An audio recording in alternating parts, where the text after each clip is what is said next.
My name's Chris Skaife. I'm the current serving Ravenmaster at Her Majesty's Royal Palace and Fortress, the Tower of London. And why are there ravens here?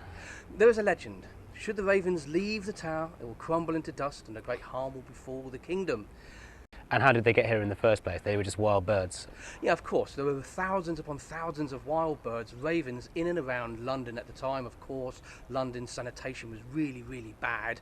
And so the ravens were coming in and picking at the dead bodies floating down the River Thames. And what do you have to do on a day-to-day basis with the ravens? Well, my job is to care and look after the welfare of the ravens. I have a team of 3 that help me as well. So I get them up first thing in the morning. In the summer months, that can be as early as 4:30, 5 o'clock in the morning. So I make sure the area is safe for them to come out for the day. I'll prepare their food, of which I then give them in their enclosure here. And then when the time's right and when I've seen that they've eaten their food, then I will let them out. What is it that they eat? They eat a diet of stuff like rats, mice, chicks, rabbits, some fish, proteins, and small children's fingers. So, are the ravens wild or are they tame? Yeah, the ravens that we have here at the Tower of London, I keep them as wild as I possibly can. One of the main reasons for that is that we have many, many visitors that come to the Tower of London each year to enjoy the history of the tower. And of course, if you make a raven tame, that raven would have a tendency to go and sit on the visitors' lap, steal their sandwiches, their crisps. So she doesn't live with the other ravens? She lives in the Queen's house. The house that you see behind you there, black and white house, is the Queen's house. It belongs to Her Majesty the Queen. It's lived in there by the current Constable of the Tower of London, and he lives in there with his family, hence why you see a soldier down there guarding the house.